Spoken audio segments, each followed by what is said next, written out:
এ দৃশ্য ১.৫ মাস আগের। সমর্থক আর নেতাকর্মীদের ফুলেল শুভেচ্ছায় সিক্ত বিএনপি নেতা মাসুদুজ্জামান মাসুদ। নারায়ণগঞ্জ ৫ আসনে সেদিন দলীয় মনোনয়ন পেয়েছিলেন তিনি।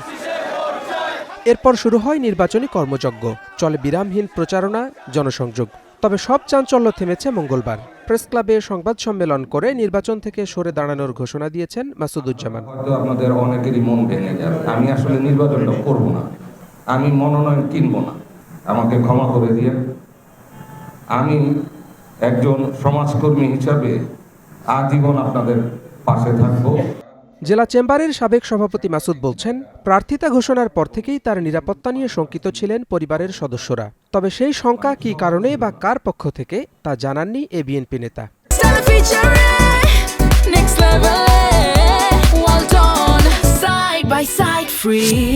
ব্যক্তিগত কারণ এবং কিছু পারিপার্শ্বিক অবস্থা আমাকে এই কঠিন সিদ্ধান্ত